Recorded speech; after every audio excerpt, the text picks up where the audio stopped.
Mallaroi et sa fille font partie des rares survivantes du massacre de Maher. Sur ce pont, il y a 20 ans, des centaines de civils sont exécutés par les troupes du président Charles Taylor. C'est juste ici qu'ils ont fusillé mon mari et mes fils. Ils leur ont tiré 3 fois, 4 fois dans le dos avant de les jeter dans la rivière, juste ici. Moi, ils m'ont planté 2 coups de poignard dans le dos et m'ont jeté par-dessus cette rambarde. Pendant plusieurs heures, Mallaroi est emportée le long de cette rivière. Elle survit en trouvant refuge dans cette forêt pendant 2 mois. En 2003, quelques mois avant la fin de la Seconde Guerre civile, l'armée gouvernementale reprend Maher et soupçonne ses habitants de trahison. Un jour, la justice décidera de ce qu'elle voudra faire de ces criminels, mais ce sera trop tard.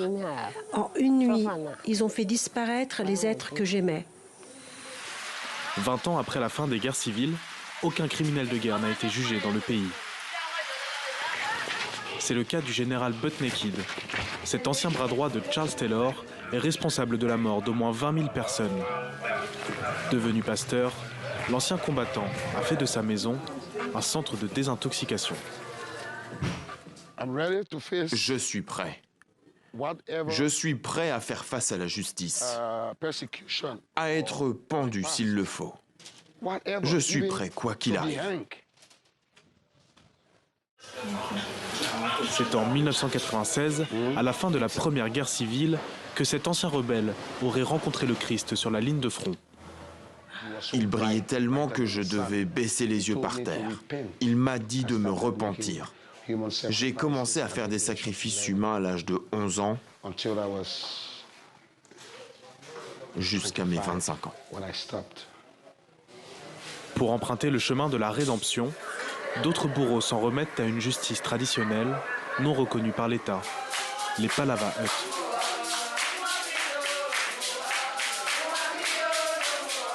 Sous ce préau, à Henrytown, ce bourreau s'apprête à retrouver l'une de ses victimes sous l'œil d'une communauté d'anciens.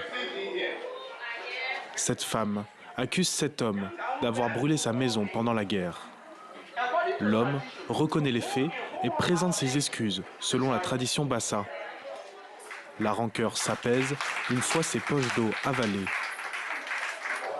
Sur plusieurs millions de victimes, quelques centaines ont eu recours à cette justice. Les Palava Hutt ne sont pas suffisants. Ce n'est pas assez pour apporter une paix durable. Le pays a besoin d'un tribunal des crimes de guerre pour juger les atrocités des criminels. À l'aube d'une élection présidentielle, cet appel à la justice reste un écho sans retour.